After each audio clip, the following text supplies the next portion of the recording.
Okay, so I want to start off by asking you, what is your take on therapy? Like, what is therapy to you? Let's look at the origin of the word therapy, psychotherapy. Psych comes from the Greek word, which means your deeper self, Yeah. or your spirit, or your soul. And therapy means healing. So the way I look at it is a caring or a healing for your inner self and your deeper self. So therapy is a really wonderful space or a container formed between two people, the client Yeah. and the therapist. A safe, beautiful container where many things can come up for transformation, for healing, for growth, for wellness. And that's how I see it. And that actually leads me to ask, so that means therapy doesn't need to be seeked or, brought into one's life in a crisis or like, say, in a breakdown, right? I think it can Yes. be a part of life.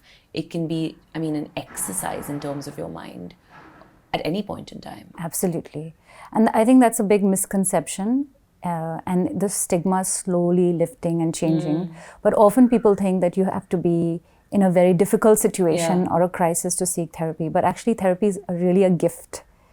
And I feel that it's just like if you look at any kind of physical ailment, if you discover it really late, then you're just kind of firefighting. Right. Of course, if you come to therapy in a crisis, it can be really helpful. But that doesn't mean you only need to come when things are so bad, when it's fourth stage. You can come in, even if there's nothing, going on in your life that's a problem. And in fact, though, that's the time when you can really step back and look at your life, look at yourself, look at your patterns in a way where you're not trying to douse the fire. And it can be a really great time to go much deeper, and you can use it for deep transformation, deep healing, and deep shifts. So it can be used, in any situation, not just when you're in a crisis. Wow. So overall, it's, I guess, so empowering, or it can be so empowering. Absolutely. In your life. And in different like streams of life, right? Absolutely. Be it your professional, your personal, your relationships. Yes. And that actually leads me to the topic we're going to talk about today, which is love and intimacy. Yeah, the hot topic. Hot topic, a very relatable topic. I think hopefully everyone is in some way and form fallen in love or been in love or experienced love. So let's start off with love. What is this word love or this feeling of love? It can be described in many different ways, I think. Some might say love is not just a feeling, it's a verb, it's an action.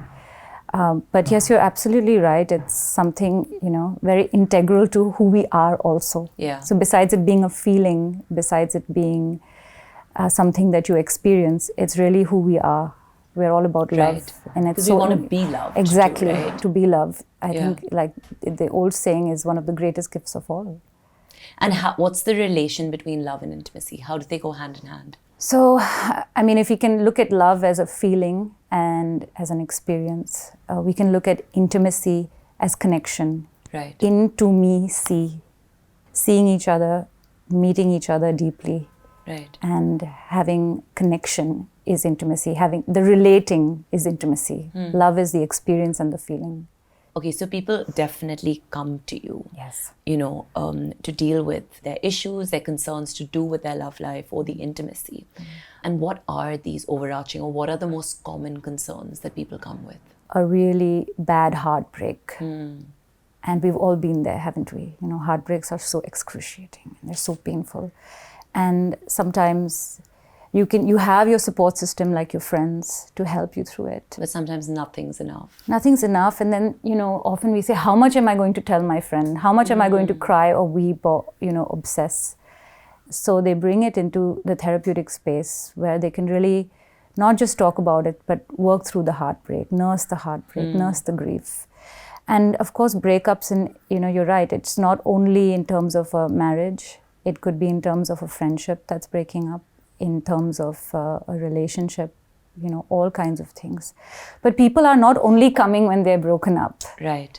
What I'm seeing as a trend is that many are approaching me in therapy to kind of try to understand what they bring, what kind of baggage they're bringing to a relationship. Because they've had like a series of breakups. Right. Or they've had like patterns that have repeated themselves. So to understand like what's gone wrong, Or what have I done wrong, right. or how can I not have the same cycle, repeat itself. Like sometimes somebody could come with an issue like, I'm constantly dating a person who's abusive to me. Right. Or why am I always with somebody who just drops me like a hot potato and leaves me? Or I get feedback from most of my partners, for example, someone might say that I am toxic. Right. So a lot of people come in the in-between stage, like you're neither in heaven nor you're in hell, you're in purgatory, Yeah. you're in between. And I can just imagine like the two questions you just brought up are very difficult questions to ask friends and family. It's so for vulnerable, someone to go isn't and it? ask a friend, like, Absolutely. why is everyone calling me, why does every partner I've had, why do they think I'm toxic? Yeah. It's not something I'd want to unpack. And it also involves a process of figuring it out and understanding why and how. Yeah. So I think that requires, I would say, specialized tools or professional tools to work with your mind. Specialized tools in a very safe space. That's why, I may have people in my family or extended friends who want to come to therapy with me. And I say, I'm sorry, I can't. It's against our ethical guidelines, because what your friends might tell you, you might not be able to take it well. Right. But therapy is a place where you can be supported as well as challenged.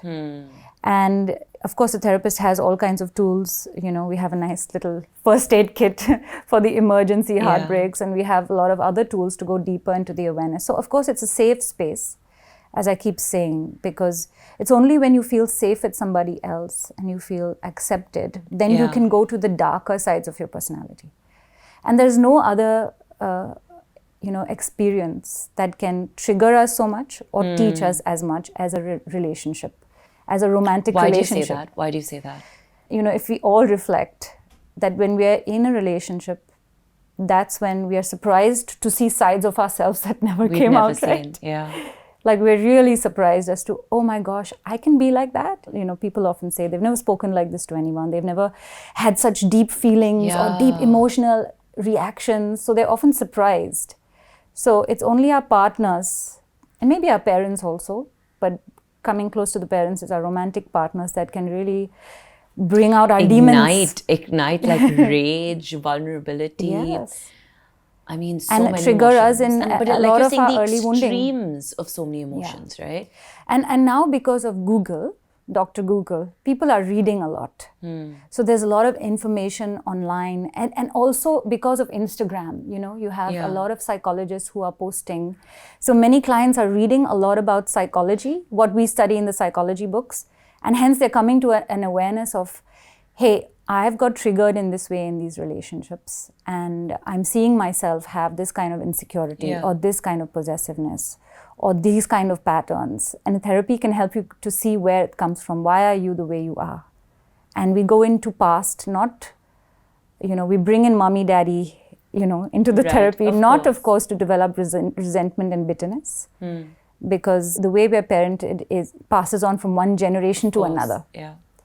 So they come in to realize, to learn how they were coded, when they were young, how they were loved, how they learned about love. And often even neuroscience is showing from the time we are even in our mom's womb until the time we're 3, often the way we deal with stress, the way we deal with our emotions forms at that time. Right.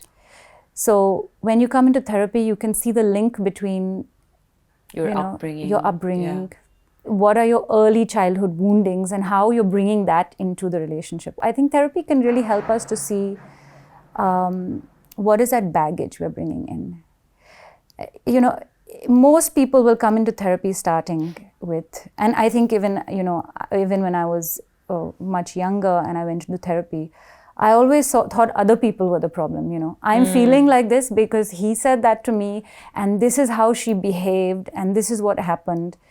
But slowly, over time, in therapy, the lens shifts, and you're able to see within. Yeah. Why is this triggering you so much? Why is this hurting you so much? Why are you feeling like this all the time in your relationships? But what is that process? Is it you asking the questions that need to be asked?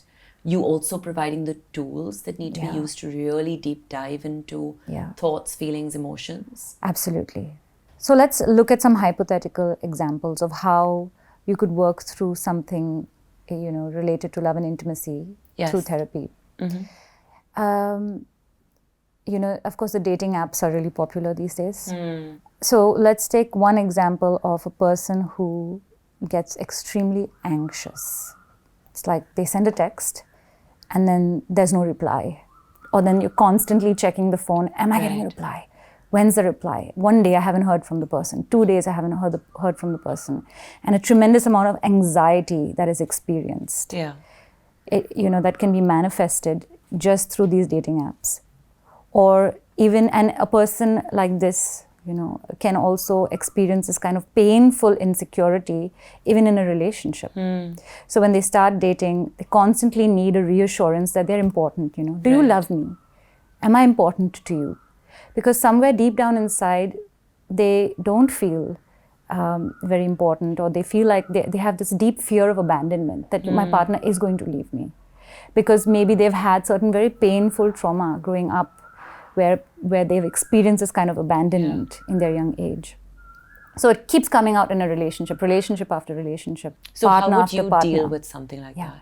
So they bring this into therapy, and we would go really deep, of course, using different forms of therapy. There are therapies especially that work with this kind of trauma in the physiology, in the body. And also through talk therapy, to come to some level of insight as to where are these, why am I if my partner is making me feel loved and accepted and values me, but why am I still feeling, insecure? Why am I still feeling edgy?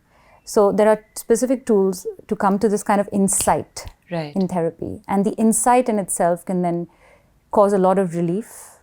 And then a therapist will also equip you with specific kind of tools. So when you don't get that text and you're feeling edgy, instead of checking your phone 100 times, instead of stalking your partner's, Instagram stories, what do? How do you emotionally regulate yourself? How do you take care of it inside, so that you don't sort of become reactive? And working through this, using mind-body approaches, using talk therapy, can then help a person like this come to a space where they're not constantly feeling nervous in a relationship. More at peace. And then the partner is also not feeling like running away from them. Otherwise it can form a really unhealthy cycle of, I'm chasing you, but you're running away from me. And hence, I've seen a lot of people who work through this is called as attachment anxiety or a relationship anxiety, can then form richer relationships, deeper relationships, and stop kind of the self-fulfilling prophecy. Because if you're afraid that you're going to be abandoned, you act in ways that eventually push the partner away. Right. And then you have the opposite. Some people who are just like really avoidant, and their partners are always, saying, oh, you're just never, you don't want to resolve this conflict. Right. Every time I bring this up with you, you're shutting down, I can't feel your heart anymore. Or a person like this may even come into therapy with the presentation of deep loneliness. I'm feeling really lonely. I'm longing for companionship, but I'm afraid. Because each time I open my heart, I'm afraid to be let down. So it's a deep fear of, opening up in a relationship that keeps them away and makes them feel really lonely. So working through why is this pattern really there? And what can we sort of really do about it? Can help heal the heart, help heal the wounds, so that the heart can be open. And also, the deeper you meet yourself emotionally, the deeper you can meet the other emotionally. That's so beautiful. Michelle, thank you so much. That makes it so clear, and that was so beautifully said. Beautiful. Thank you for having me here. Thank you.